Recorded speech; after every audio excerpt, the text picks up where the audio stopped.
Tu n'es pas en train de contrôler ta vie, tes programmes contrôlent ta vie.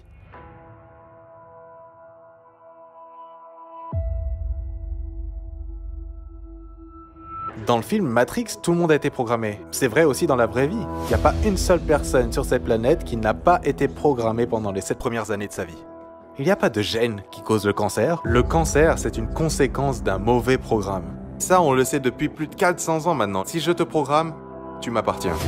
Ça n'a jamais disparu de la conscience des gens au pouvoir. Et là, c'est la question qui vaut des millions, hein. Comment est-ce que je change le programme? Bruce, bienvenue dans le Parfait Show. Je suis super excité. Je voudrais te remercier toi pour cette opportunité d'être dans ton show. Pas juste pour te parler à toi, mais aussi pour l'audience. L'audience qui est là, qui écoute et qui regarde et qui doit se dire, écoute, il doit quand même y avoir des réponses à tous ces problèmes qu'on a en ce moment dans le monde, parce que le monde est en chaos. Et donc, merci pour me donner cette plateforme pour parler d'un beau futur qui est possible pour tout le monde. Un beau futur pour tout le monde. Écoute, ça commence bien parce que je pense que tout le monde le ressent ça, tout le monde veut ça. C'est chaotique en ce moment, mais merci beaucoup encore pour être ici. Je veux rendre ce show spécial pour tous ceux qui regardent là maintenant. Pour tous ceux qui sont déjà familiers avec Bruce, j'ai envie de rendre ce show spécial pour vous. Et pour tous ceux qui viennent juste de découvrir Bruce, je veux rendre ce show spécial pour vous aussi, pour que n'importe qui puisse vraiment en retirer quelque chose. Donc je voudrais commencer maintenant, parce qu'on a à peu près 1 heure ensemble. Est-ce que tu pourrais, s'il te plaît, nous dire comment tu as découvert tout ce qui est épigénétique et tout ça? Alors, commençons par définir la différence entre la génétique et l'épigénétique, parce que c'est une révolution. La plupart d'entre nous ont été programmés avec cette croyance du contrôle génétique, ce qui veut dire qu'en gros, contrôlé par les gènes, et que les gènes vont déterminer les caractères et les traits. Et donc je me dis, bon alors, qu'est-ce qu'on apprend? Eh bien, on apprend aux gens que les gènes que tu as ça vient de ta famille, ok? Que tu ne les as pas choisis, et que si tu n'aimes pas les traits que tu as, tu peux pas les changer. Et aussi, on te dit que les gènes s'activent et se désactivent d'eux-mêmes, ce qui veut dire qu'ils te contrôlent et tu ne les contrôles pas. Et donc je me dis, quel est le résultat de pensée qu'on a basé sur cette science? Et la réponse c'est, je suis une victime. Je suis une victime de mon hérédité. Peu importe ce qui se passe, s'il y a du cancer dans la famille, je vais avoir le cancer. S'il y a des problèmes de cœur, je vais avoir des problèmes de cœur. Parce qu'ils blâment tout ça sur les gènes. Ça s'appelle le contrôle génétique, contrôlé par les gènes. La nouvelle science dans laquelle j'ai été un pionnier, il y a 50 ans maintenant, est une science qu'on appelle l'épigénétique. Et donc ce que j'ai montré, c'est ça.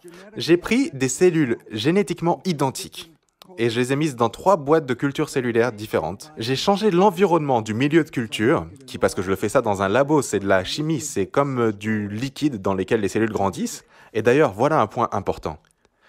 Le milieu de culture, c'est la version laboratoire du sang, de façon à ce que les cellules vivent dans un environnement similaire au sang.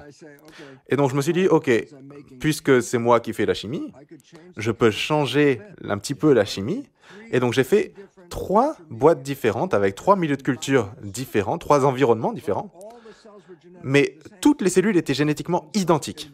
Et donc dans une boîte avec l'environnement A et le milieu de culture A, les cellules ont créé du muscle. Dans la deuxième boîte, encore une fois, cellules génétiquement identiques, mais dans un milieu de culture B, elles ont créé de l'os. Et dans la troisième boîte, cellules génétiquement identiques, mais dans un environnement différent, elles ont créé des cellules graisseuses. Et donc j'étais en mode, je suis en train d'apprendre que les gènes contrôlent la vie, mais la recherche me montre que les gènes ne contrôlent pas ce qu'ils deviennent. C'est l'environnement qui contrôle ce qu'ils deviennent. En changeant l'environnement, c'est tous les mêmes gènes, mais os, muscles, graisse, c'était pas basé sur les gènes, mais c'était basé sur l'environnement dans lequel les cellules grandissaient. Donc maintenant, ce que ça dit, c'est que le milieu de culture, l'environnement, contrôle la génétique. Ok? Quels gènes vont trouver expression? Et là, tu te dis, ok, mais c'est des cellules dans une boîte en plastique avec une version de laboratoire du sang. Et je dis, oui, mais voilà l'histoire. Quand tu te regardes dans le miroir, tu te vois en tant qu'une personne. Mais non. Tu omets que tu es fait de 50 000 milliards de cellules. Et je dis, pourquoi c'est pertinent? Parce que les cellules sont des entités vivantes. Bruce, une communauté. Parfait, une communauté de cellules. Ok? Donc, en dessous de ta peau, il y a 50 000 milliards de cellules. Donc, je dis, le corps, c'est un peu comme une boîte de pétri couverte de peau. À l'intérieur, il y a 50 000 milliards de cellules. Mais j'ai le milieu de culture original, le sang. Donc je dis, ah, donc la composition chimique du sang ou la composition chimique du milieu de culture, ça fait pas de différence si les cellules sont dans une boîte en plastique ou dans une boîte en peau. Ça reste contrôlé par l'environnement. Dans la boîte en plastique, je crée le milieu de culture. Dans ton corps, ton cerveau est le chimiste qui crée ton milieu de culture avec la bonne composition chimique. Ok? Donc je dis, oh, quel type de composition chimique le cerveau devrait mettre dans ce milieu de culture, le sang? Et là arrive la réponse la plus incroyable qui est, quelle est l'image qu'il y a dans ton mental?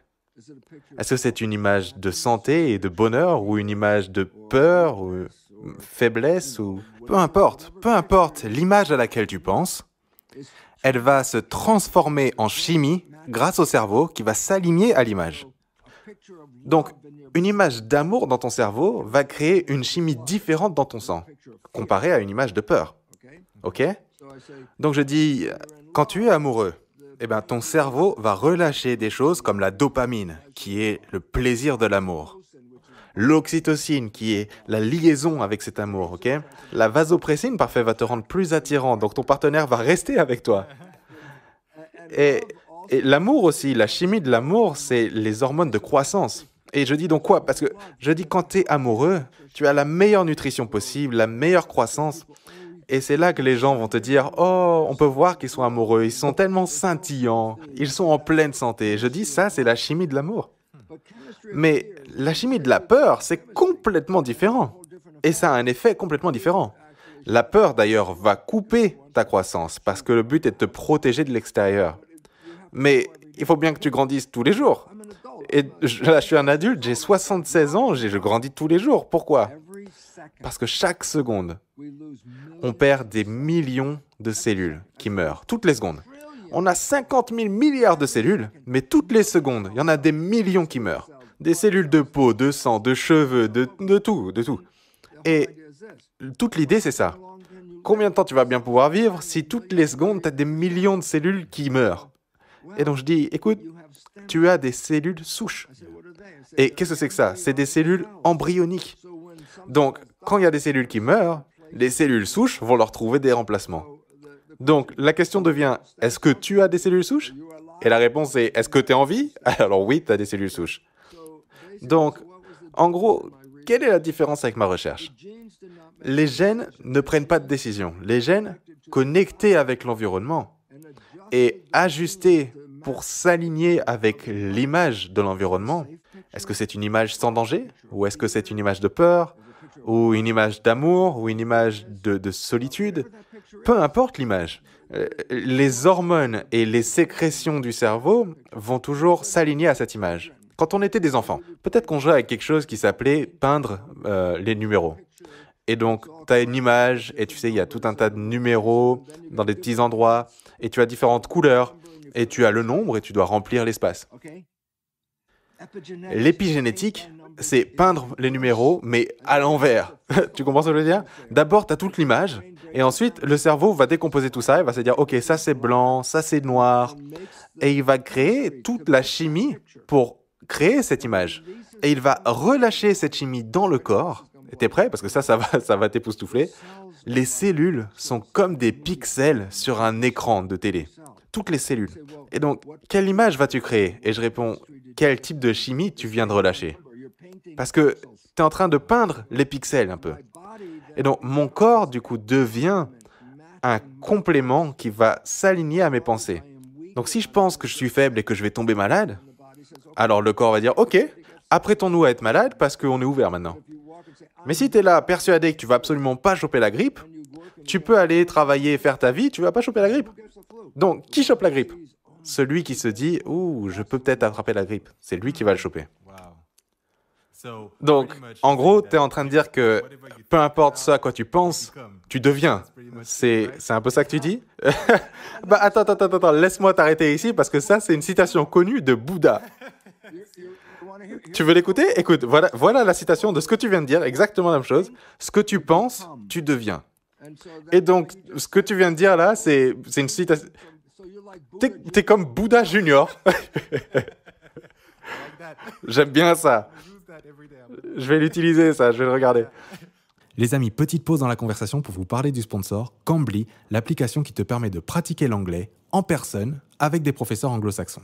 Souvent, on me demande comment j'ai fait pour apprendre l'anglais, devenir bilingue, parler couramment, comme aujourd'hui avec Bruce Lipton, et je réponds toujours l'immersion. Et il n'y a rien de tel pour ça qu'avoir une vraie conversation avec une vraie personne qui ne parle que l'anglais. Et avant, c'était pas facile de faire ça parce qu'il fallait voyager, etc. Mais aujourd'hui, avec Cambly, il n'y a rien de plus simple. Tu peux lancer l'application et 7 jours sur 7, 24 heures sur 24, 365 jours par an, tu auras tout un tas de professeurs disponibles pour parler comme ça instantanément avec toi. Donc tu lances l'appel, quelques secondes après, boum, tu te retrouves en train de converser avec un professeur dont l'anglais est la langue maternelle. Tu peux parler comme ça de tout et de rien et pratiquer ton anglais. Et il y a aussi l'aspect apprentissage de leçons particulières. Par exemple, tu as envie d'apprendre un langage spécifique à la cuisine, et ben tu as un programme là-dessus. Et pareil, ce programme-là, tu peux t'y connecter quand tu veux et tu auras un tuteur en live qui va se connecter avec toi. Donc si aujourd'hui tu as envie d'apprendre l'anglais, de progresser en anglais, ou peut-être tu sais déjà parler anglais mais tu n'as pas envie de le perdre, tout simplement, eh bien je t'invite à aller télécharger l'application en passant par le lien dans la description. Ça te donnera accès à 10 minutes gratuites de conversation pour tester le truc, voir comment ça marche.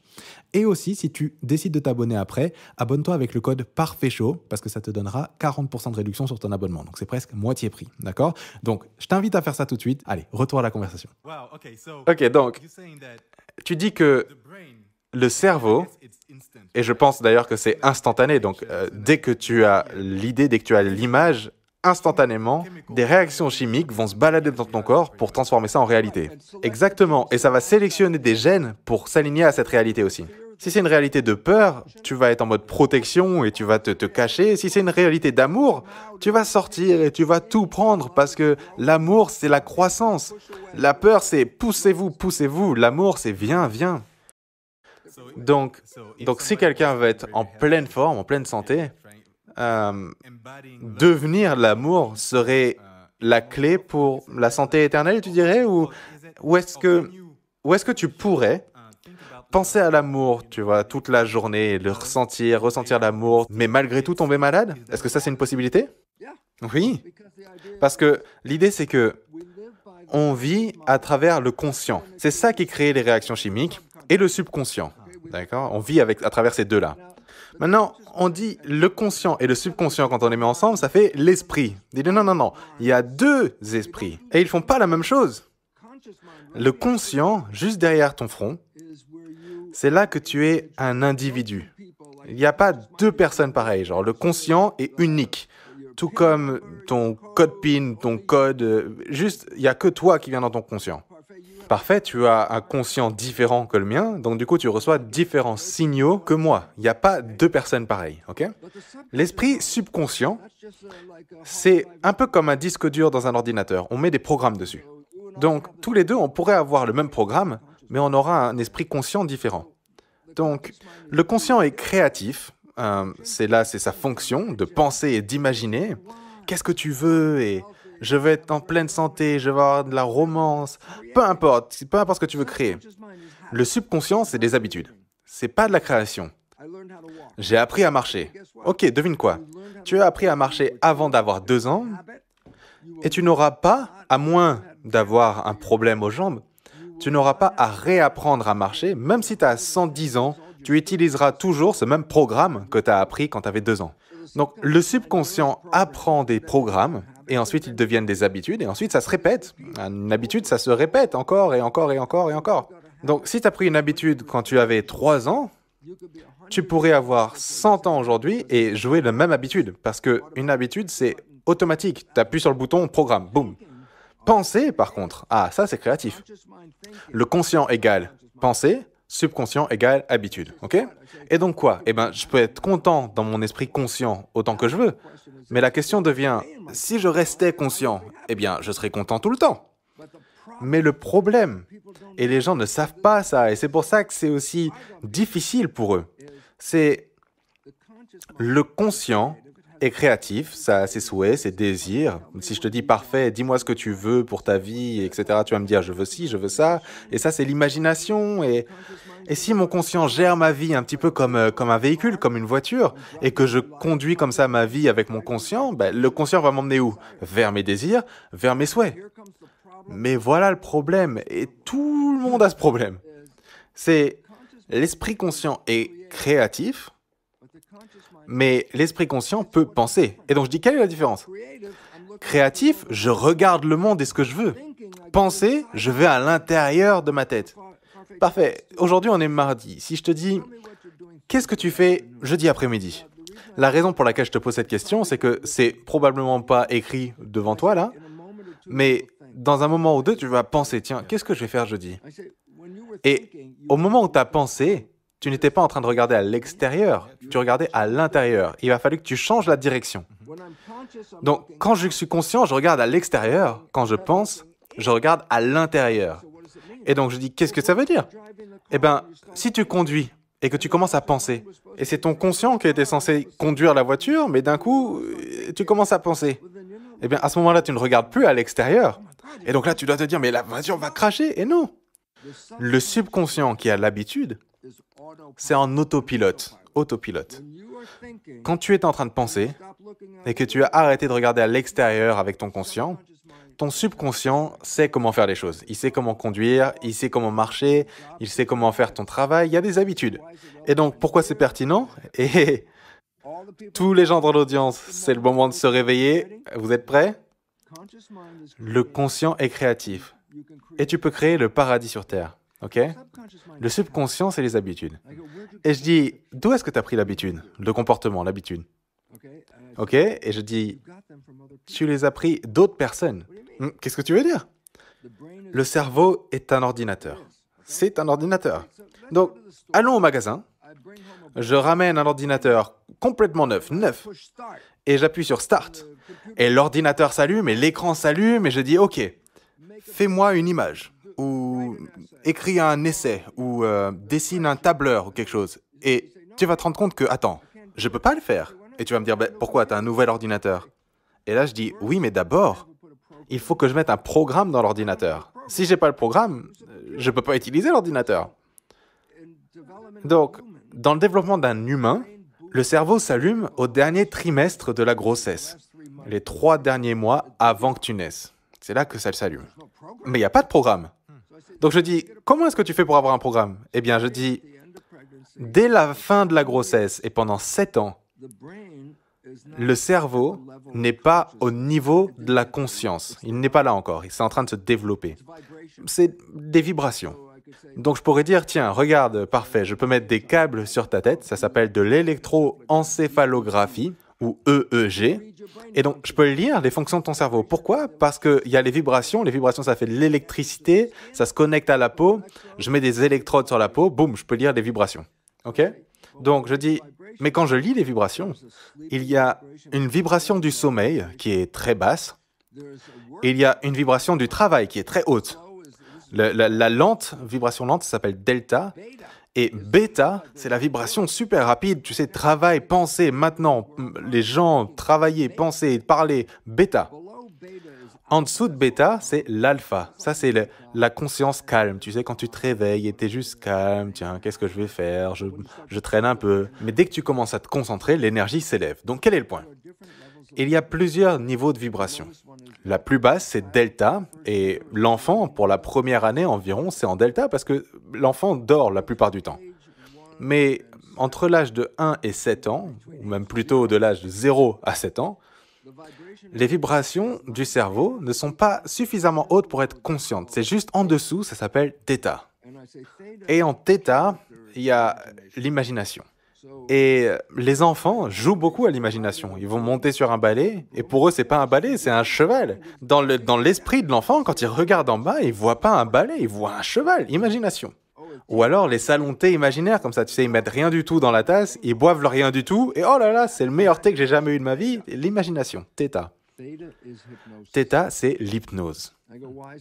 Et pourquoi c'est pertinent? Parce que pendant 7 ans, tu télécharges des programmes dans ton cerveau. Parce que pendant 7 ans, ta vibration dominante, c'est θ. Et donc, tu observes et tu télécharges. Et donc, c'est important parce que, pense à ça. Combien de règles tu as à apprendre pour être le membre d'une famille ou d'une communauté? Il y a un livre épais, comme ça, plein de règles. Et donc, comment est-ce qu'un enfant va apprendre toutes ces règles? Eh bien, la nature a dit, boum, enregistre, θ, c'est un peu comme une caméra. Tout ce que je vois, tout ce que j'entends, va directement dans le programme. Donc je dis, à quoi bon tout ça? Eh bien, tout le monde a été programmé. Et donc je dis, où est-ce que tu as pris ce programme? D'autres personnes. Ton père, ta mère, tes frères et sœurs, la famille, la communauté. Tu les as regardés et tu as téléchargé des comportements. Et donc c'est comme ça que tu as tes programmes. Maintenant, il y a un problème. Parce que si tes parents ont un mauvais programme, eh ben, tu télécharges le mauvais programme. Tu télécharges le bon programme, tu télécharges peu importe ce que tu vois. Il n'y a pas de filtre qui dit « Ouh là là, ça c'est mauvais, prends-le pas ». Non, il n'y a pas de filtre. Donc tu télécharges le bon, tu télécharges le mauvais. Donc ce que je dis, c'est que tous les programmes qu'on a, ils sont mixtes. Il y a un petit peu de bon, il y a un petit peu de mauvais parce qu'on a copié nos parents. Et où est-ce qu'eux, ils ont pris leur programme? De leurs parents à eux. Et où est-ce qu'eux l'ont pris? De leurs parents. Donc l'expérience qu'on a dans notre subconscient, c'est là où il y a les programmes, donc c'est notre disque dur, on va dire. Ces programmes qui viennent majoritairement dans nos vies sont venus quand on était dans un état d'hypnose dans nos 7 premières années. Et donc je dis, les programmes qui sont venus ne viennent pas de nous, mais il n'y avait pas tes désirs et tes souhaits dedans. Non, ça a copié tes parents. Et si tes parents avaient un problème dans leur vie, tu as le programme pour avoir le même problème. Donc quelque chose comme le cancer, tu dis « Oh là là, le cancer, c'est à cause des gènes ». Non. Le cancer, ça vient du programme. Tu prends un enfant, tu vas adopter un enfant, et tu le ramènes dans une famille qui a un cancer qui traîne dans la famille, eh bien, l'enfant adopté va avoir le même cancer que celui qui traîne dans la famille, tout comme les autres enfants de la famille, sauf que l'enfant adopté vient d'une génétique complètement différente. Le cancer, c'est une conséquence d'un mauvais programme. Un programme d'auto-sabotage, un programme autodestructeur, si tu veux. Il n'y a pas de gène qui cause le cancer. Donc, voici le point. Le cerveau de l'enfant s'allume, dernier trimestre de la grossesse, et ensuite, de là jusqu'à l'âge de 7 ans, la vibration dominante du cerveau est θ, qui est l'imagination avec laquelle l'enfant s'amuse, tu vois. Le monde imaginaire, mais θ, c'est l'hypnose. Donc pendant 7 ans, tu télécharges. Et après l'âge de 7 ans, l'esprit conscient, donc toi, là, juste là, toi en tant qu'identité, toi en tant qu'esprit, juste là, peut ensuite aller taper sur le clavier et créer des histoires et créer ta vie, tu vois. Oui, mais tu as quand même le programme qui traîne dans ton subconscient, un programme de quelqu'un d'autre, mais quand tu es conscient, je peux écrire exactement ce que je veux. Je veux être heureux, je veux être en pleine santé, je veux des super relations, je peux le taper et mon esprit est censé le comprendre. Mais voilà le problème, et je l'ai mentionné. Quand tu es en train de penser, tu laisses tomber le contrôle. Et ensuite, le disque dur du subconscient, le comportement subconscient, que tu as du coup chopé d'autres personnes, reprend le contrôle. Parce que c'est de l'autopilote. Donc, si je conduis la voiture et d'un coup je commence à penser, alors je ne suis plus consciemment en train de regarder à travers la vitre, je suis en train de penser, ok, qu'est-ce que je fais jeudi? Je pense. Donc, qui est-ce qui conduit la voiture? Eh bien, le subconscient, c'est le programme. Je sais conduire la voiture, j'ai appris à conduire la voiture. Donc, quel est le point de tout ça? 95% de ta vie ne vient pas de tes souhaits et de tes désirs conscients. 95% de ta vie vient de tes programmes que tu as téléchargés d'autres personnes. Tu n'es pas en train de contrôler ta vie, tes programmes contrôlent ta vie. Et donc, pourquoi est-ce que c'est pertinent? Parce que la plupart des programmes qu'on a téléchargés sont autodestructeurs. Et peu importe les problèmes que tes parents avaient, devine quoi, tu les as aussi. Mon père avait des problèmes cardiovasculaires, boum, j'ai des problèmes cardiovasculaires. Waouh, c'est la génétique. Non, c'est le programme. Et si tu sors du programme, donc, et d'ailleurs, tu sais, il y a 2 choses que je dois dire là tout de suite. La première, cette histoire, ça fait maintenant... Ça fait au moins 30 ans que je dis la même histoire, mais j'en ai pas une meilleure. Donc, bon, ça donne ça. Tu as un ami. Tu connais très bien le comportement de ton ami. Tu connais son comportement. Et tu connais les parents de ton ami. Et un jour, tu vois ton ami qui fait exactement la même chose que ses parents et tu dois lui dire. Tu vas le voir et tu dis « Hey, Bill, t'es exactement comme ton père. » Et là, je dis, tu ferais mieux de te reculer un peu de Bill, parce qu'au moment où tu dis ça, Bill va dire, comment est-ce que tu peux me comparer à mon père? J'ai rien à voir avec mon père. Et tout le monde vit cette expérience, tout le monde connaît ça. Et donc, pourquoi est-ce que c'est l'histoire la plus profonde? Et la réponse est ça. Tout le monde peut voir que le comportement de Bill ressemble à celui de son père. Le seul qui ne peut pas le voir, c'est Bill.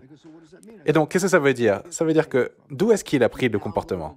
Il a téléchargé le comportement de son père dans les premières 7 années de sa vie. Et donc, pourquoi est-ce qu'il joue le comportement de son père? Parce que son esprit conscient n'y porte pas d'attention. Et donc, du coup, quand le comportement ressort, ça vient du programme, pas de l'esprit conscient. Mais le conscient ne peut pas voir ce qui se passe, parce que le conscient est bloqué dans toutes ses pensées. Donc, Bill pense, mais comment est-ce que tu peux me comparer à mon père? Parce que dans son esprit, il ne ressemble pas à son père. Mais dans le programme de Bill, c'est son père. Mais il ne voit pas le programme. Et donc, quelle est la conclusion?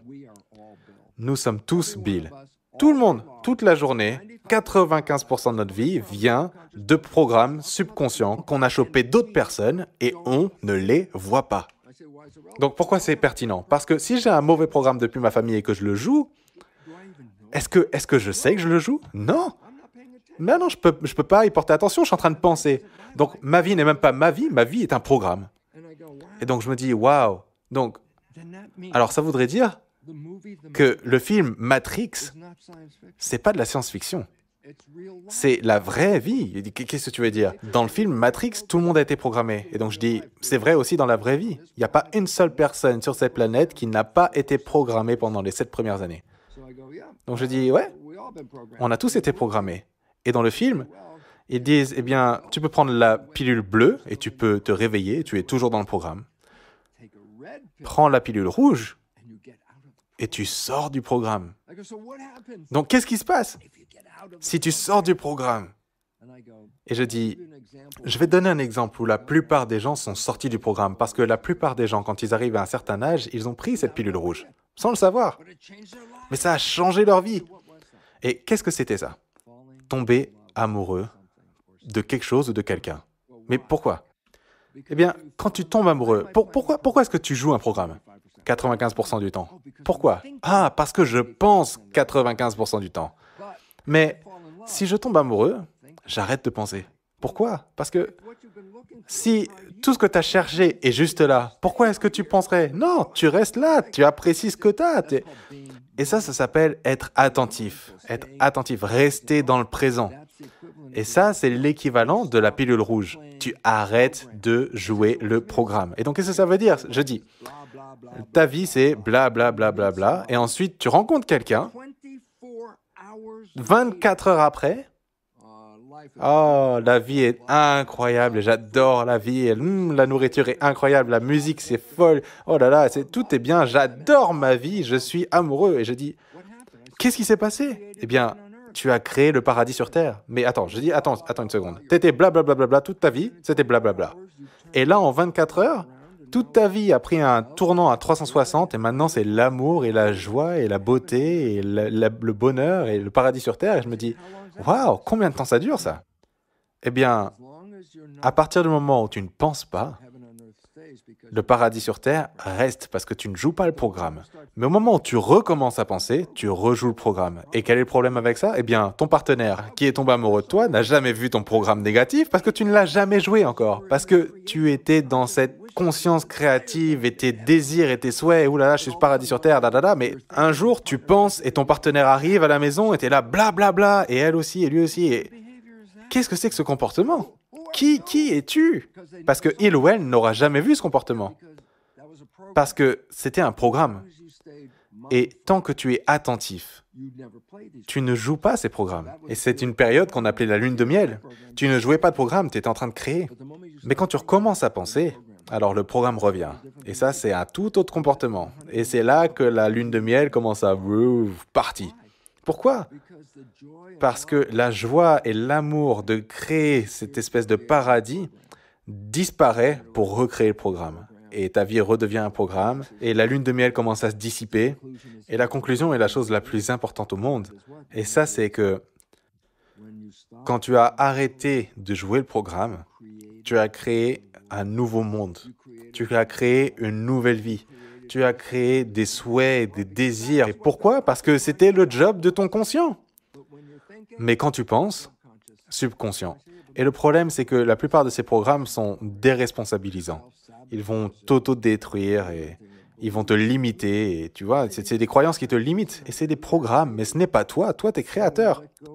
Et quand tu laisses ces programmes partir et que tu crées, qu'est-ce que tu crées? Tu crées le paradis sur Terre. Et donc, c'était toujours là.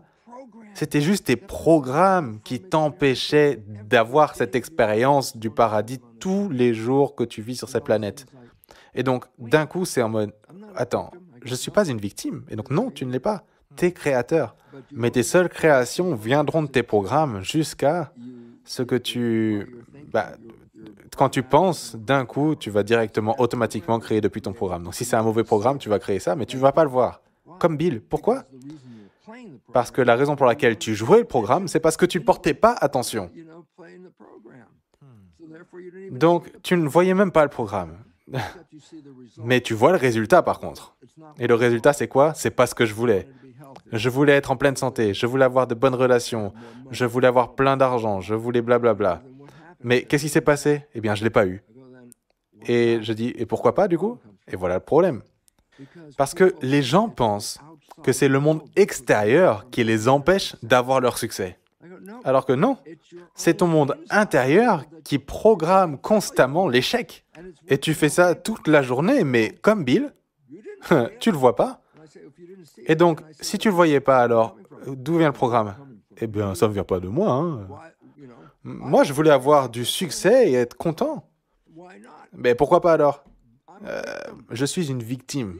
C'est ces gens-là qui ont fait ça. C'est mes profs qui ont fait ça. Mon père, ma mère ont fait ça. Mon partenaire est parti et ça a chamboulé toute ma vie. Mais ils ont fait ça, en gros. Alors qu'on ne réalise pas que nous sommes fait ça.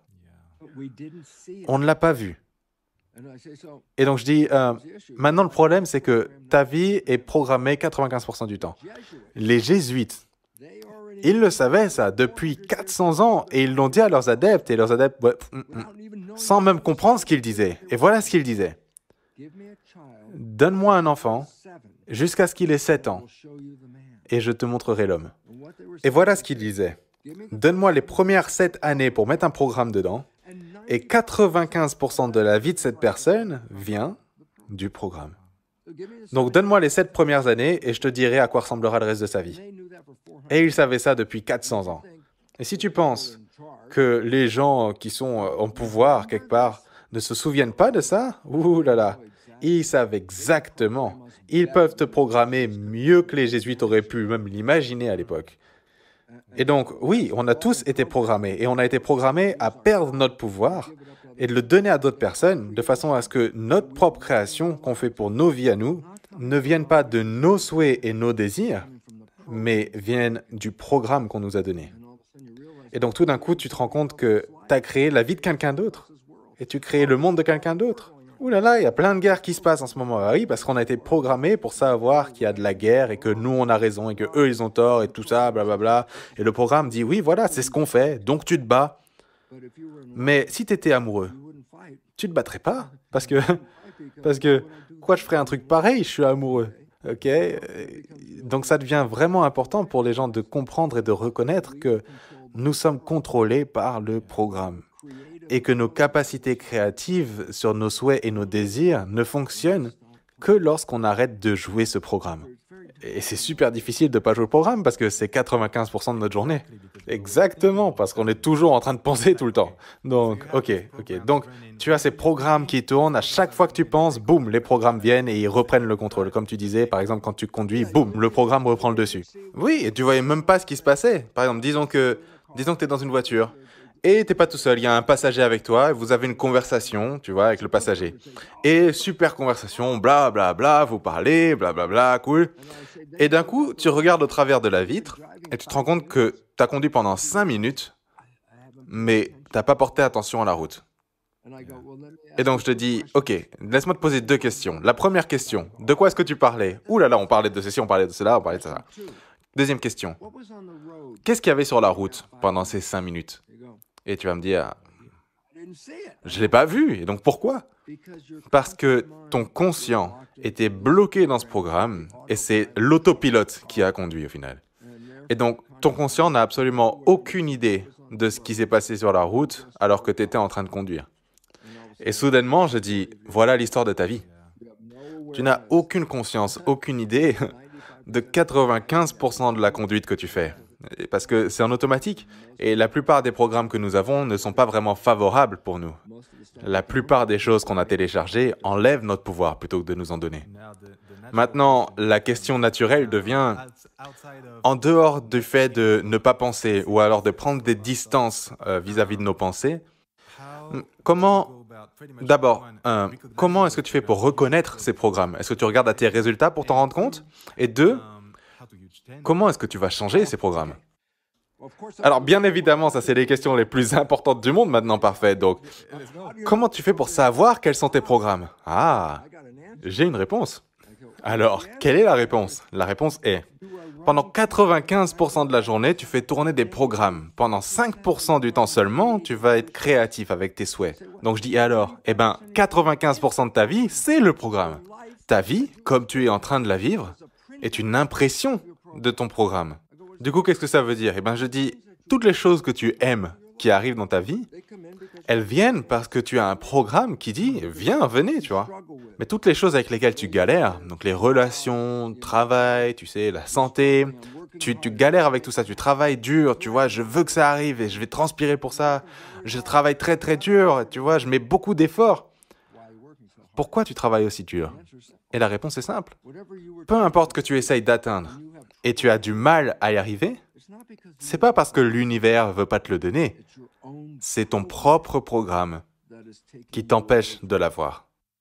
Donc, si tu essayes d'avoir une relation, par exemple, et tu n'arrives pas à en avoir une, et tu te dis, mais qu'est-ce qui tourne pas rond chez ces gens? Non, non, non, non. Qu'est-ce qui se passe chez toi avec ton subconscient? Parce que peu importe ce que tu es en train de jouer, dans ton subconscient, est en train de repousser tous ces gens. Et donc, à chaque fois que, ouh là là, je suis une victime, ils m'ont quitté, je dis, non, non, non, tu les as aidés. Peu importe la façon avec laquelle tu répondais à eux, ça les a forcés à partir. Et donc, d'un coup, je dis, donc, quels sont tes programmes? Eh bien, regarde à ta vie. Les choses que tu aimes, tu as un programme, c'est pour ça que c'est là. Les choses que tu veux, que tu n'arrives pas à avoir, eh bien, c'est pas parce que l'univers ne veut pas te le donner, c'est ton propre programme qui t'empêche de l'avoir. Par exemple, j'aurais absolument pas pu avoir une bonne relation tant que je jouais le programme de mon beau-père. Leur relation a été pourrie, a été mauvaise. Et donc, pourquoi c'est pertinent? Eh bien, j'ai téléchargé ce comportement. Donc, à chaque fois que je commençais des relations, eh bien, je prenais ma mère, mon père, et puis je devenais mon père, et j'avais le même comportement que mon père, et du coup, tout le monde se barrait. Et donc, l'idée, c'est que, comme Bill, je ne voyais pas ce que je disais, mais elle partait, et tout ce que je pouvais dire, c'est, bah, elles sont parties. Et je me disais pas, et moi dans tout ça? Alors que tu étais celui, de façon inconsciente, Bruce, qui a créé un comportement qui les a repoussés parce que ce comportement était programmé. Et donc, en gros, c'est ça la bonne nouvelle. Quels sont mes programmes? Regarde ta vie. Simple. Ta vie est une impression de ces programmes. Peu importe là où tu as du mal, c'est pas parce que l'univers ne veut pas te le donner. Tu as du mal parce que, peu importe la destination que tu vas atteindre, le programme que tu as eu dans ton développement ne t'aide pas à aller là-bas.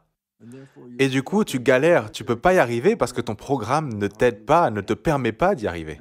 Et voilà au final pourquoi tu trimes. Maintenant, la partie suivante, et là c'est la question qui vaut des millions, hein, la question qui vaut des millions, comment est-ce que je change le programme? Ok, alors A. Est-ce que je sais quel est le programme? Alors ça, je viens de te le dire. Tu as des problèmes avec tes relations? Eh bien, voilà ce que ça veut dire. Mon programme vis-à-vis des relations ne soutient pas les relations que je veux créer. Il faut que je change ce programme. Alors, comment est-ce que je change ce programme? Et ça a toujours été le problème. Pourquoi? Parce que le conscient, c'est celui qui va se dire « Ok, ce programme est bon, ce programme n'est pas bon. » Mais le subconscient, lui, ne pense pas. Il a juste des programmes. Il dit juste « Ok, appuie sur le bouton de l'ordinateur et boum, il va jouer le programme de façon automatique. Il n'y a pas de pensée. » Donc, en quoi c'est pertinent? Ces deux esprits sont différents. Le conscient est connecté à ton expérience personnelle, ton expérience spirituelle personnelle. Toi, dans ton conscient, est unique dans le monde entier. Okay? Le subconscient, lui, n'a que des programmes à l'intérieur, comme j'ai dit.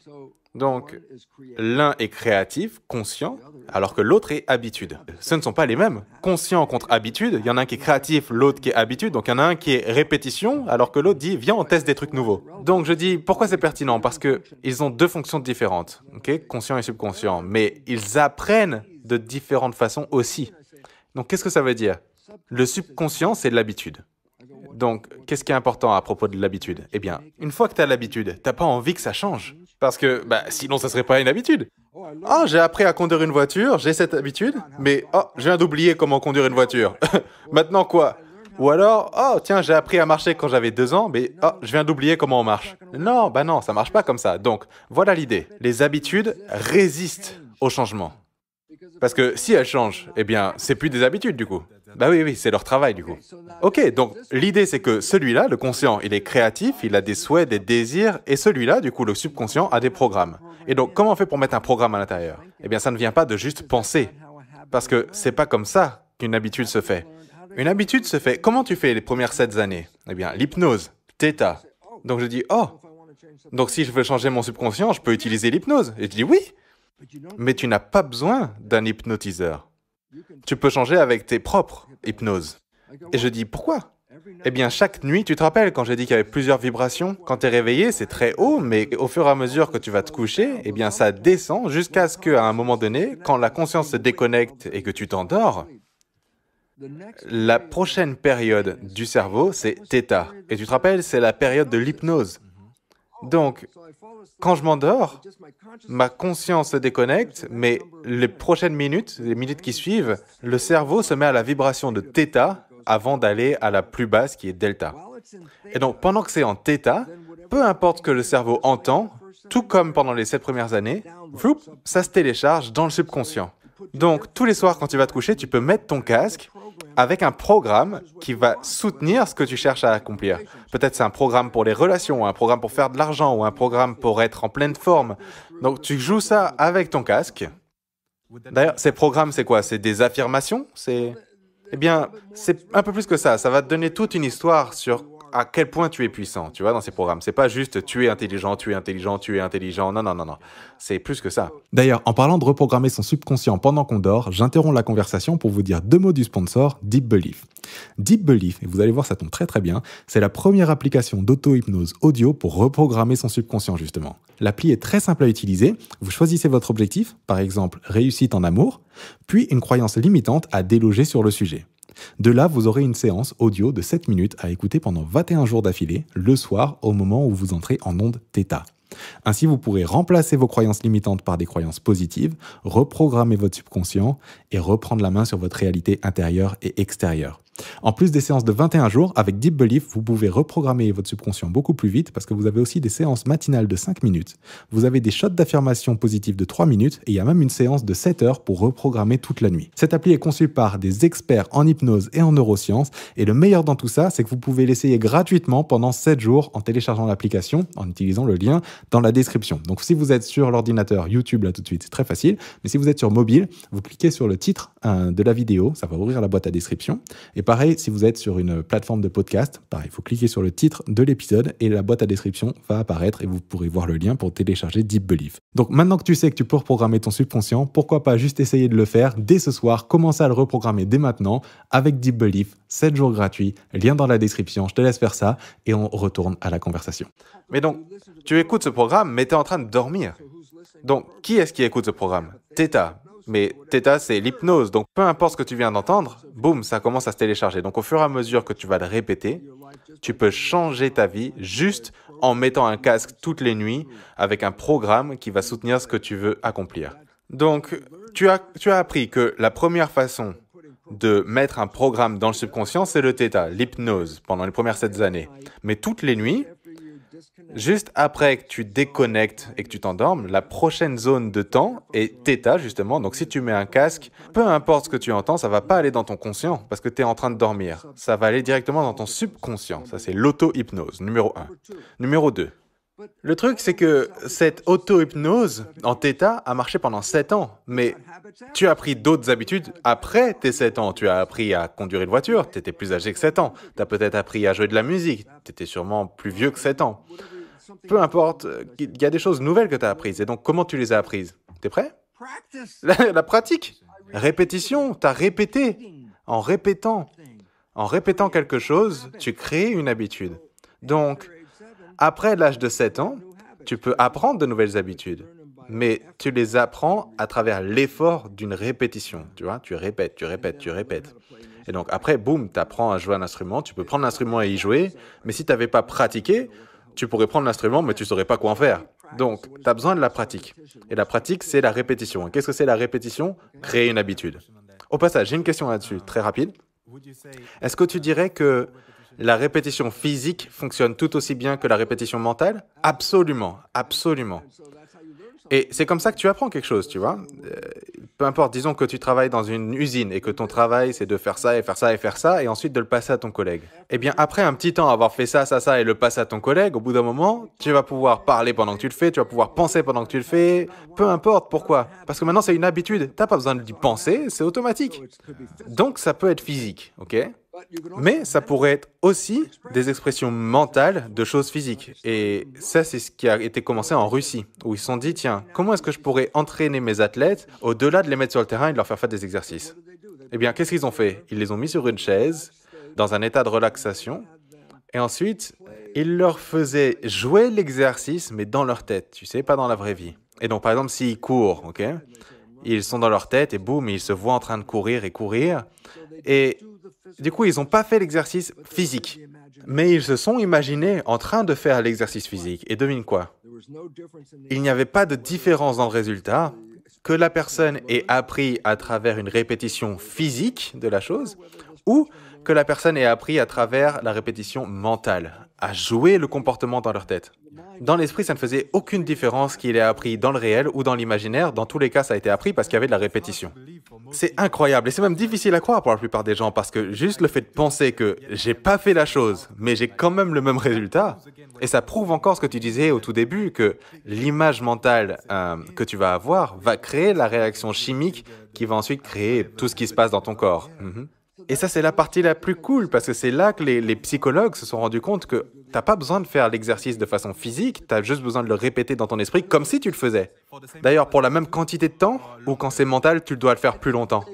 Il me semble que dans l'expérience, ils ont fait la même chose, c'est-à-dire qu'il y avait un groupe pour l'exercice physique et un groupe pour l'exercice mental, et ils devaient tous les deux s'entraîner pour la même durée de temps, et ensuite on a testé les résultats. Waouh.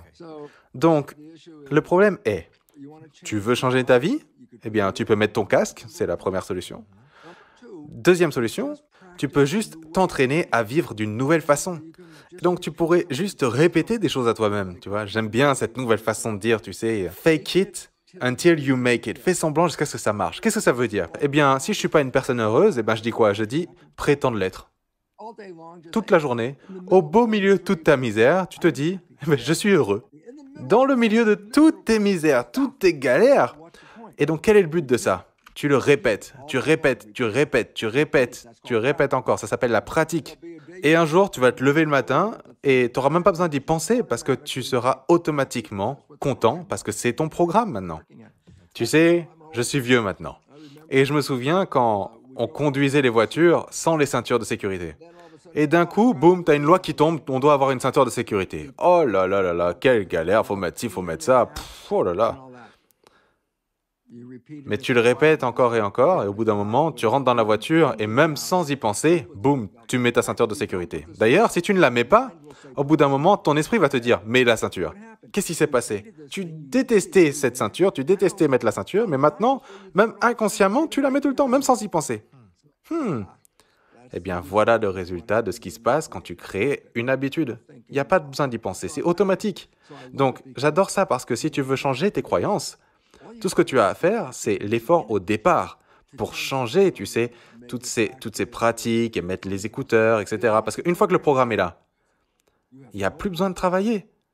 Ça va maintenant se mettre en marche de façon automatique parce que ça a été automatique depuis que tu as 7 ans, tu vois. Mais sauf que maintenant, ça va opérer avec un nouveau programme parce que tu as mis un nouveau programme. Et donc, on a les deux premiers, donc l'auto-hypnose avec tes écouteurs, ensuite le fake it until you make it, et ensuite le troisième, le truc le plus incroyable de tout l'univers, ça s'appelle la psychologie énergétique. Et donc, qu'est-ce que c'est que ça? C'est pas la psychologie conventionnelle. Là, on rentre dans le super apprentissage. Et donc, qu'est-ce que c'est que le super apprentissage? Eh bien, le super apprentissage, ça veut dire que, disons que tu lises un livre et que tu descendes ton doigt le long de la page, toute la page, juste comme ça, boum. T'as lu toute la page, tous les mots. Je pourrais me tenir aujourd'hui dans une librairie avec ce super apprentissage et lire tout un livre en 5 à 10 minutes, juste en tournant la page. Boum, je tourne une page, je tourne la page, je tourne la page. Et ça peut aller aussi vite que ça s'appelle le super apprentissage. Et ces nouvelles modalités de psychologie énergétique engagent le processus de super apprentissage. Et là, je dis quoi? Eh bien, avec le super apprentissage, tu peux télécharger un nouveau comportement en quelques minutes. Ok, moi c'est celui-là qui me plaît. Pas des heures, pas des jours, pas des semaines. Tu viens, et le plus compliqué, c'est créer précisément le programme que tu veux. Ça, c'est la partie la plus dure. Mais une fois que tu as une idée de ce que tu veux, tu peux télécharger ce programme et repartir en 10 minutes avec un nouveau comportement. Bruce, comment est-ce qu'on fait cette histoire de super apprentissage? On veut savoir comment ça marche. Comment est-ce que c'est quelque chose que tu t'apprends à toi-même? Est-ce que tu vas quelque part? Eh bien, d'abord, tu vas aller voir un professionnel qui va te montrer comment faire et ils vont t'aider. Et c'est pas de la psychologie au passage. Pour faire ces trucs de super apprentissage, t'as pas besoin de retour en arrière, aller voir ce qui s'est passé quand tu étais un enfant et que ta mère t'a fait ça et que ceci et que cela, da. Non, ça c'est de la psychologie conventionnelle. Où tu rejoues toutes les ordures et à chaque fois que tu les rejoues, devine ce qui se passe. Tu renforces le programme. Et oui, il y a cette expérience et c'est pour ça à chaque fois il y a les mouchoirs pour que tu puisses pleurer et tout ça, da. Et donc, la psychologie énergétique ne te demande pas comment tu as eu le programme. On ne te demande pas ça. Par contre, quel est le programme que tu ne veux pas? Et donc, je m'en fiche de comment je l'ai eu. J'ai un programme pour des mauvaises relations. Est-ce que j'ai besoin de te dire que mon père a fait ci, fait ça? Non, j'ai juste un programme de mauvaises relations. Donc, je veux un bon programme pour des bonnes relations. Est-ce que je dois retourner dans le passé? Non, c'est ça qui est cool. Il n'y a pas besoin d'aller, tu sais, pleurer toute ta vie sur toute ta misère, etc. Non, il n'y a pas besoin de faire ça. Il y a juste à te dire qu'est-ce que tu veux. Et ensuite, manifester un programme. Et en utilisant des technologies de super apprentissage, tu peux télécharger ce programme dans quelques minutes. C'est incroyable. C'est pas juste incroyable, c'est vrai. Et si ça n'existait pas, je ne serais pas là en train de te parler là tout de suite. Je l'ai utilisé dans ma vie et dans ma relation avec Margaret. Ça fait pleinement partie de notre relation parce que si jamais un mauvais programme arrivait et que je ne pouvais pas le voir comme Bill, mais qu'elle le voyait, eh bien c'est là que les disputes arrivent dans les relations. Mais qu'est-ce qui se passe si j'ai un mauvais comportement mais que Margaret sait que ce n'est pas moi, c'est mon programme? Eh bien, il n'y a pas de dispute, il n'y a pas de combat, c'est juste en mode « Ok, est-ce que tu te rends compte de ce que tu viens de me dire ?»« Non, qu'est-ce que j'ai dit ?»« Oh, je voulais pas dire ça. Ok, alors changeons de programme, et donc je vais utiliser une des 3 techniques. Et une fois que le programme a été réécrit, j'ai pas besoin de retourner en arrière, c'est déjà fait. Et au fur et à mesure que tu vas nettoyer tous les programmes négatifs, eh bien, devine quoi? Tu vas créer un nouveau programme basé... Tu n'auras même plus de programme négatif, tu n'auras que des programmes positifs. Et en quoi c'est pertinent? Parce que du coup, tu pourrais penser toute la journée et malgré tout avoir le paradis sur Terre à la fin parce que ton subconscient va s'occuper de le créer en automatique. Ça a toujours créé en automatique. Le seul problème, c'est que la plupart de nos programmes ne nous emmènent pas vers le paradis. Ils nous emmènent à cette réalité que d'autres personnes ont programmée pour nous. On n'est pas en train de créer ce qu'on veut, nous, on est en train de créer notre programme. C'est incroyable. C'est vrai. Tu vas pas attirer ce que tu veux, tu attires qui tu es, ce que tu es. En gros, c'est la loi de l'attraction sous stéroïdes, ce que tu dis. Et oui, la loi de l'attraction travaille, peu importe si ça soit positif ou négatif. Donc, si tu as un programme négatif, alors tu vas attirer une expérience négative pour s'aligner à ce programme. Et c'est là que tous les problèmes viennent, parce que les gens pensent « Je suis une victime, ces choses viennent et me terrorisent. » Non. Elles te terrorisent d'abord dans ta tête, et ensuite t'envoient le signal à l'extérieur, et ensuite ça vient du coup. D'ailleurs, je voulais te poser une question sur ce que tu viens de dire, mais il y a une autre question qui me vient, et il nous reste 10 minutes, et je me dis « Quelle question je vais poser ?» T'inquiète, on va le faire. Ok, alors... Retournons d'abord un petit peu quand tu disais cet exemple avec Margaret. Et tu disais, ok, peut-être qu'elle a vu que ce n'était pas toi, que c'était ton programme. Et ensuite, plus tôt, tu disais aussi que tu es... en gros, là où tu te situes, c'est quelque part dans ce conscient, dans cet esprit conscient, derrière ton front. Et je voudrais te demander, dans ta compréhension de la conscience, et dans ta compréhension du soi. Tu sais, tu parles beaucoup des récepteurs du soi sur les cellules et que Est-ce que le toi entre guillemets, réside dans ton corps ou à l'extérieur du corps? Est-ce que l'esprit est dans le cerveau ou en dehors du cerveau? Qui es-tu en dehors de tes programmes et de tes croyances? Ok, bonne question parce que la réponse est très importante pour le reste de notre vie. Donc voilà l'histoire. J'ai dit que chacun d'entre nous ont sur leurs cellules un ensemble d'antennes qui sont appelées les récepteurs du soi. Les yeux reçoivent de la lumière, les oreilles reçoivent du son, etc.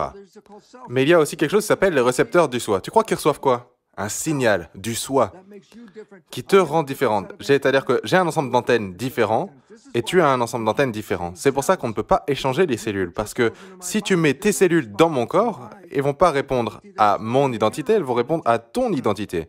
Ok? Et donc, mon système immunitaire dit que tu ne peux pas avoir deux batteurs différents. Non, non, tu as un batteur, l'autre, il doit partir. Et donc, le système immunitaire va renvoyer celui qui n'est pas le soi. Donc, le problème avec tout ça, c'est que le soi n'est pas les antennes. C'est le signal qui est capté par les antennes. Ça, c'est le soi.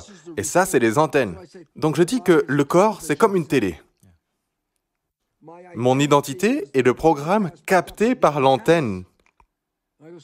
Et donc, en quoi c'est pertinent? Parce que le programme et la télé, c'est deux choses différentes. La télé peut se casser et disparaître, et quand la télé disparaît, tu dis c'est mort, ok, mais est-ce que le programme existe toujours? Bien oui, le programme existe toujours. Comment tu sais? Eh bien, disons que tu prends une autre télé, tu la branches, tu l'allumes, tu la mets à la bonne vibration, et boum, le programme revient. Donc, nous sommes les vibrations qui rentrent dans ce costume qu'on appelle le corps. Et au départ, quand je faisais tout ce qui était biosciences, j'étais pas spirituel, c'était des gènes et des chromosomes et des protéines et des machines. Mais quand j'ai commencé à comprendre la nature du programme capté par les antennes, j'ai fait attends une seconde, mais je ne peux pas mourir. Et donc pourquoi pas? Eh bien, tu n'es même pas là-dedans. Tu n'es même pas là-dedans. Tu es à l'extérieur. Et donc, waouh, donc ma conscience continue de vivre, mais mes corps viennent et partent. Ok. Donc, alors là vient la partie intéressante avec tout ça, c'est que pourquoi avoir ce corps si tu es déjà un esprit? Et ça, c'est la première question que je me suis posée quand j'ai compris que le programme n'était pas les antennes. Ce programme était là, à l'extérieur, les cellules sont ici en bas et le programme va à l'intérieur. Donc, je me suis dit, pourquoi avoir un corps?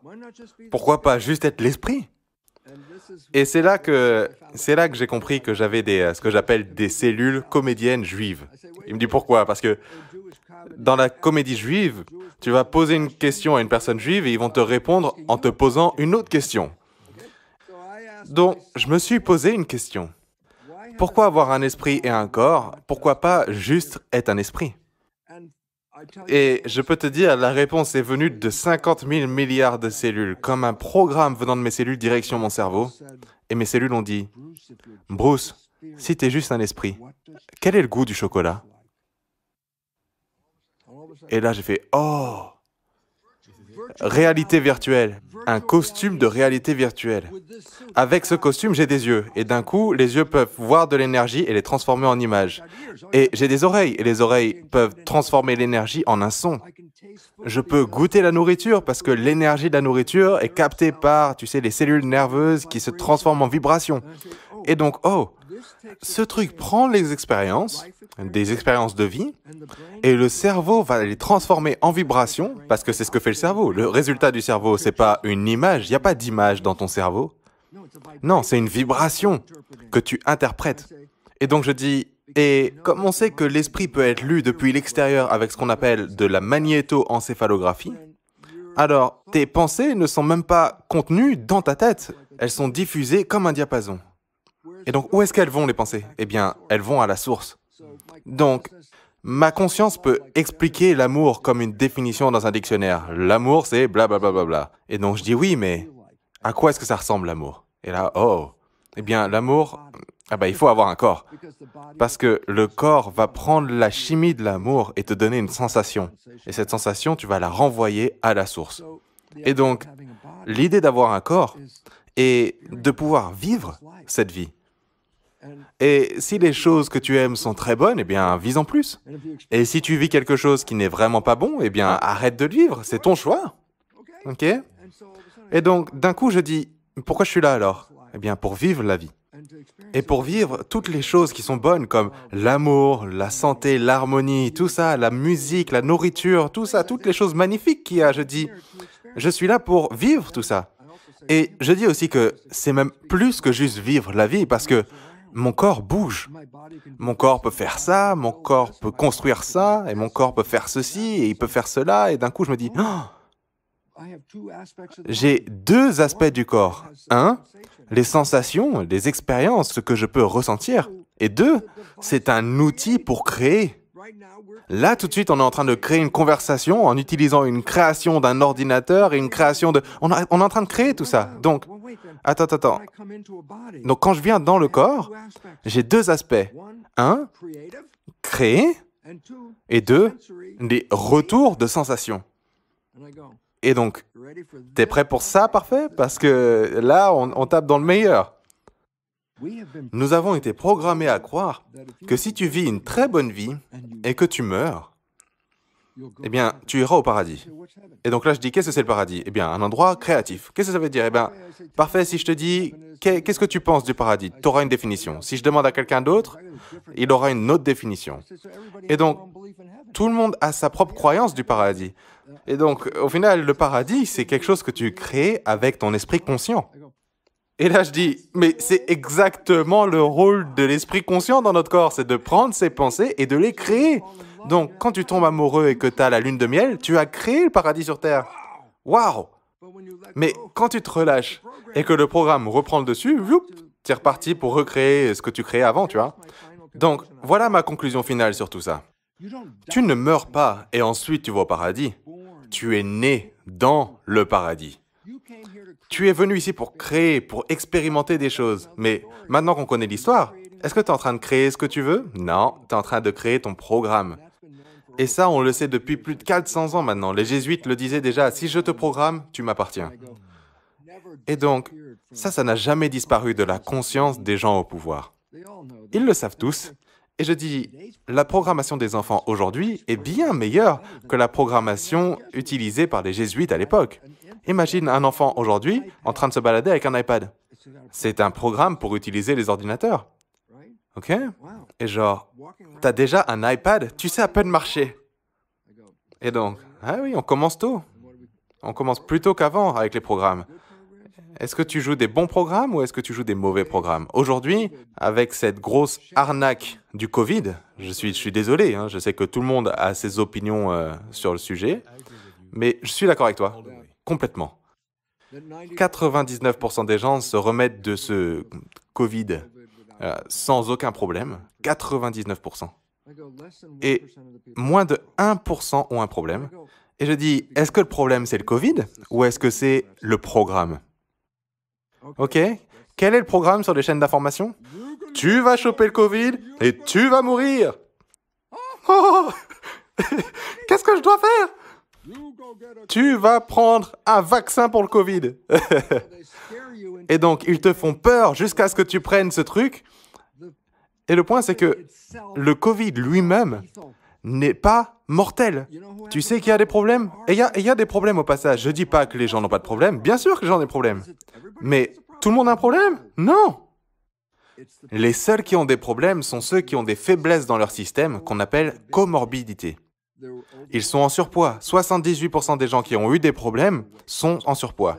75% des gens qui ont eu des problèmes sérieux ont des problèmes cardiovasculaires ou des problèmes de stress. Okay? La plupart des 40% des Américains ont non pas une comorbidité, mais 60% des Américains ont une comorbidité, mais 40% des Américains ont entre 2 et 3 comorbidités en même temps. Et donc, en quoi c'est pertinent? Eh bien, les comorbidités compromettent ta vie. Et donc, maintenant, tu vas attraper le Covid, mais tu étais déjà compromis. Tu étais compromis bien avant toutes ces histoires de Covid. Et donc, maintenant, le Covid va t'affaiblir parce que ton système immunitaire a été sous pression avec toutes ces autres comorbidités que tu as.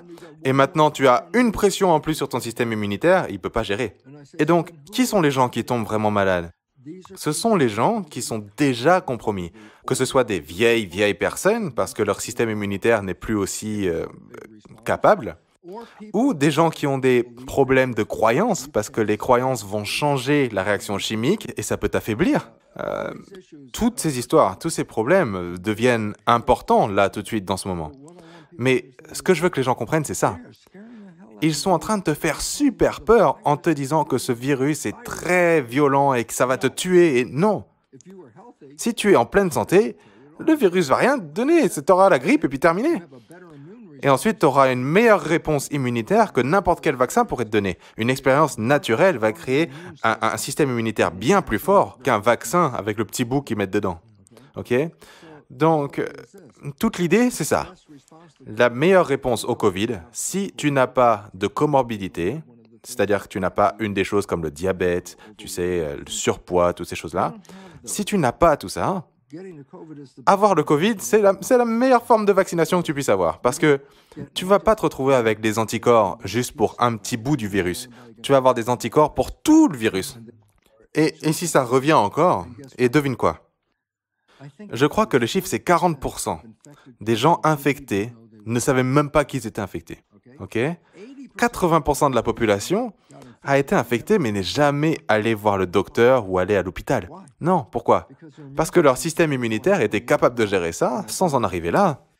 Et ensuite, je dis, oui, mais il y a quand même un pourcentage des gens qui tombent malades. Et je dis, oui, et c'est pas un accident. Ils sont déjà affaiblis. Et ça n'a même pas besoin d'être physique au passage. Juste le stress va couper le système immunitaire. Et ensuite, je dis, tu crois que c'est pas une période stressante pour les gens? Est-ce que j'ai encore un travail? Je sais pas, il n'y a pas d'argent ici. OK? Comment je vais faire pour payer pour ça? J'ai pas de job, je survis de semaine en semaine, j'ai pas travaillé la semaine dernière. Comment je fais maintenant? Tu veux parler de stress? C'est la période la plus stressante sur les gens parce que le futur est trop incertain. Et tous les jours, ils te le rendent plus stressant et plus incertain. Ouh, il y a une variation du Covid maintenant. Ouh, t'as pas eu le vaccin? Ouh, tu vas avoir la variation, encore plus de stress.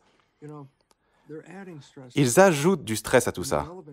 Et la pertinence de ça, c'est que, regarde, il y a un article qui a été publié dans un journal anglais qui s'appelle Telegraph. Et l'article venait d'un groupe gouvernemental, un groupe de conseil pour le gouvernement. Et ce groupe était dédié à comment gérer le comportement dans une pandémie. Et leur conclusion, sortie tout droit du journal, dans ce rapport, juste en dessous du rapport gouvernemental, disait « Les gens n'ont pas encore assez peur ». Qu'est-ce que ça veut dire? Eh bien, ils commencent à se rendre compte que tout le monde ne tombe pas malade et que c'est pas aussi grave et que ils ont dit donc du coup quel est le problème? Eh bien, on doit leur faire plus peur parce que sinon ils ne prendront pas le vaccin. Et donc maintenant la mission du gouvernement c'est quoi? De te rendre encore plus effrayé et de te dire va prendre ce vaccin sinon tu vas mourir. Et je dis ça c'est du stress et ce stress vient de couper ton système immunitaire. Oh là là, je vais mourir. Oh! Et donc je dis, tu viens de les stresser. Et le point c'est quoi? C'est que comme l'article disait dans le groupe, si tu les stresses suffisamment et tu leur dis comment sortir du problème, d'abord tu leur donnes la peur et ensuite tu leur dis comment en sortir. 1, la peur, tu vas mourir du Covid. 2, comment tu sors? Prends le vaccin. Ouais, invente le problème et ensuite résous-le. Et voilà ce qui se passe.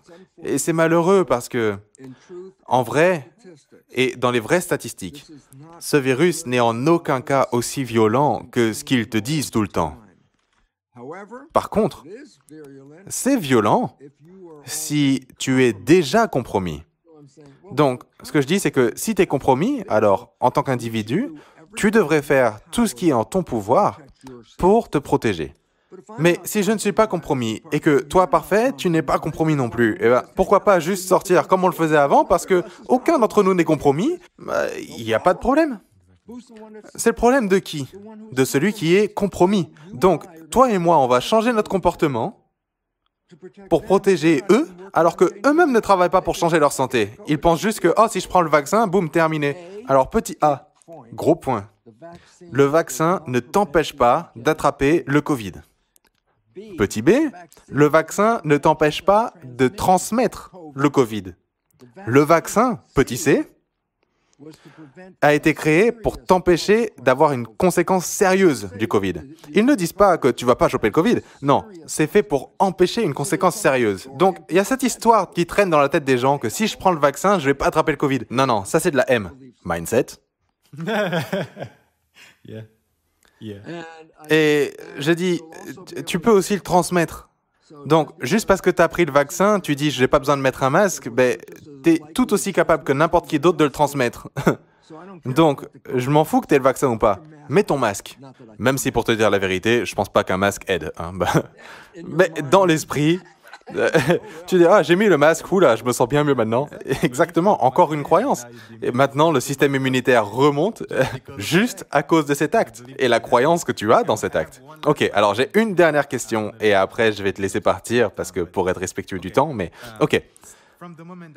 À partir du moment où tu commences à changer ton programme, donc on était sur le sujet de la santé jusqu'à présent, donc disons que tu as un programme qui ne soutient pas la santé de façon subconsciente et tu as envie de le reprogrammer et tu commences avec soit, par exemple, avec l'hypnose du Theta ou alors grâce à la répétition, des affirmations répétées, tout ça, ou le super apprentissage, d'accord?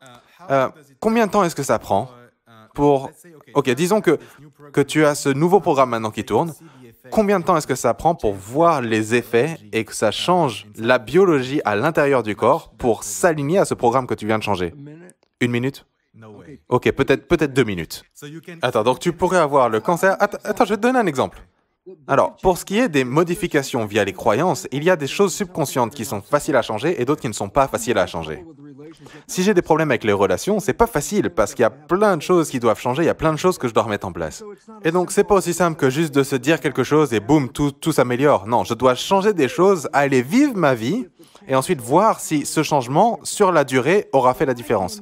Mais si j'arrive là avec un problème et que je dis, tiens, je sais pas, j'ai peur des araignées, et qu'elles me font peur tout le temps et je suis paralysé. Et je dis, ok, alors, changeons cette croyance. Et on y va et on change tes croyances sur les araignées. Eh bien, 1 minute après, je peux te montrer une araignée et tu n'auras pas la même réaction que tu aurais eue 1 minute avant.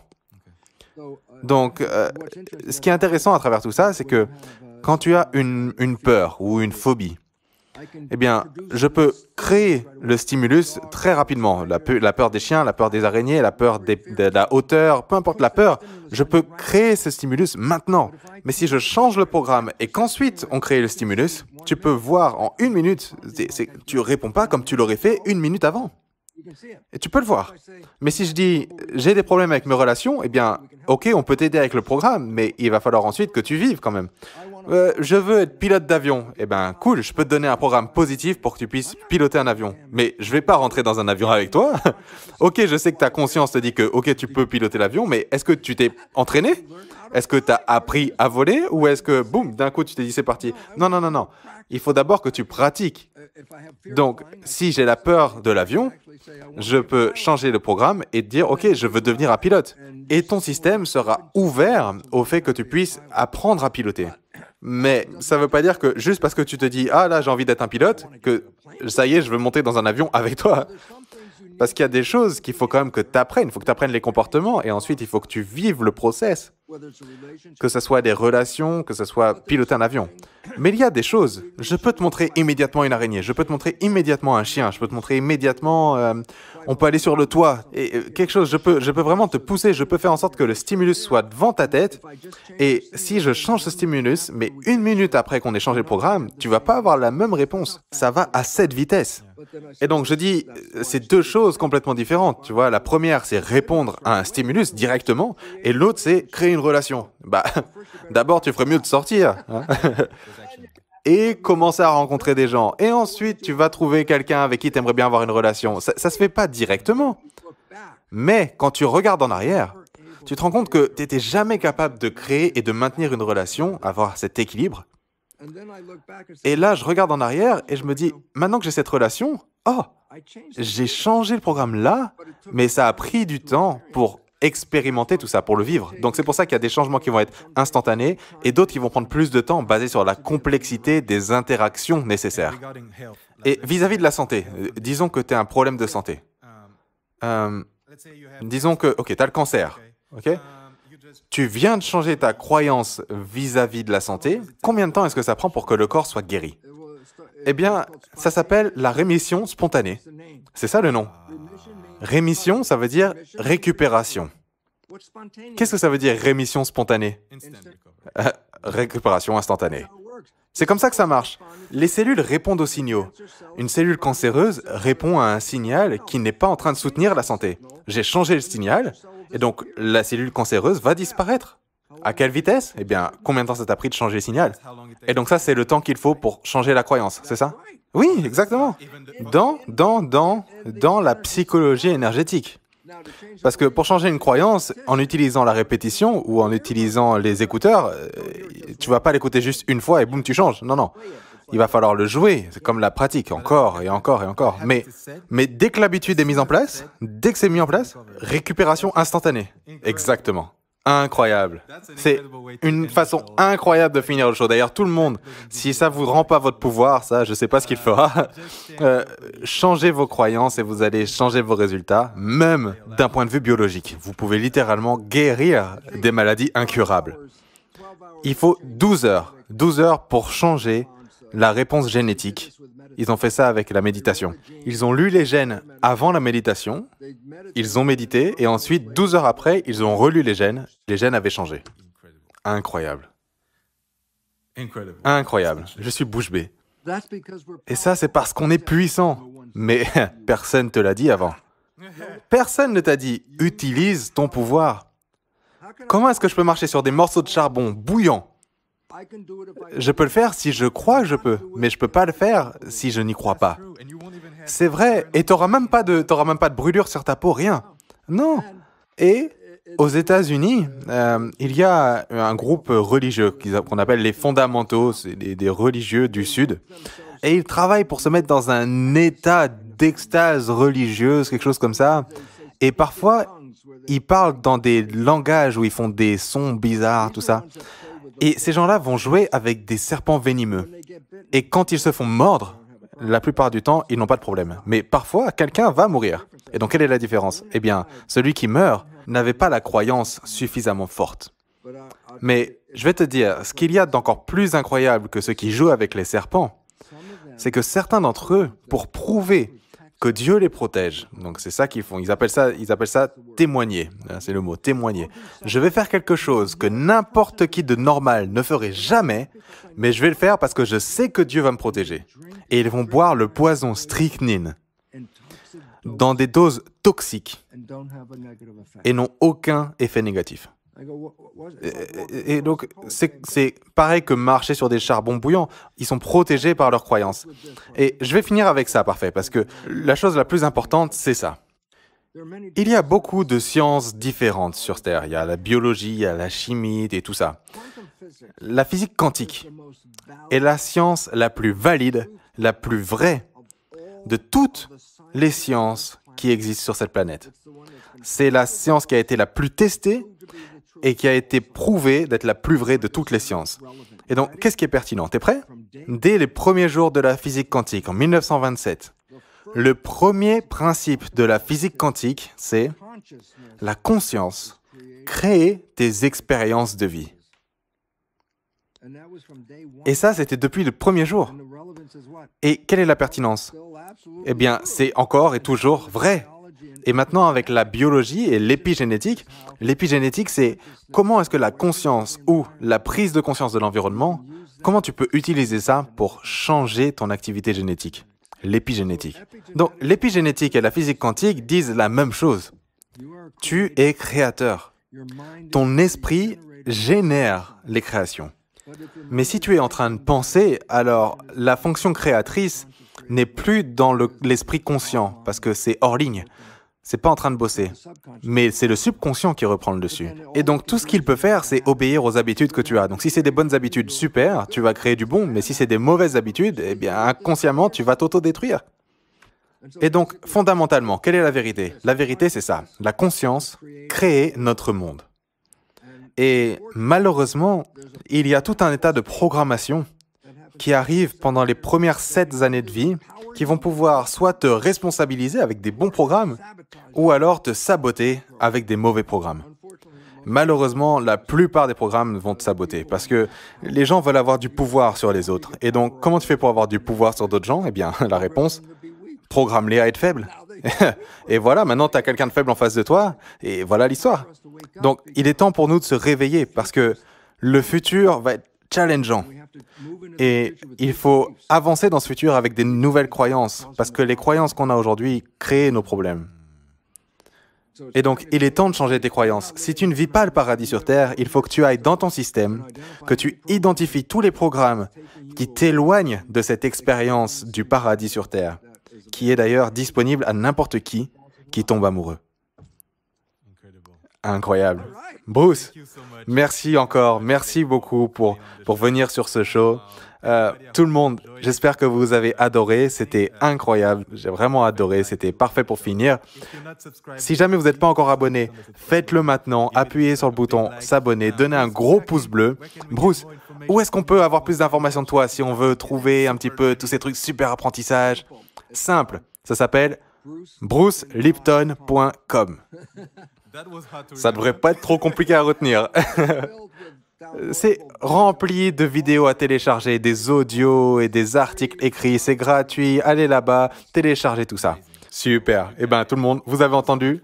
Merci encore, Bruce. Tout le monde, on se retrouve au prochain épisode. Ciao, ciao.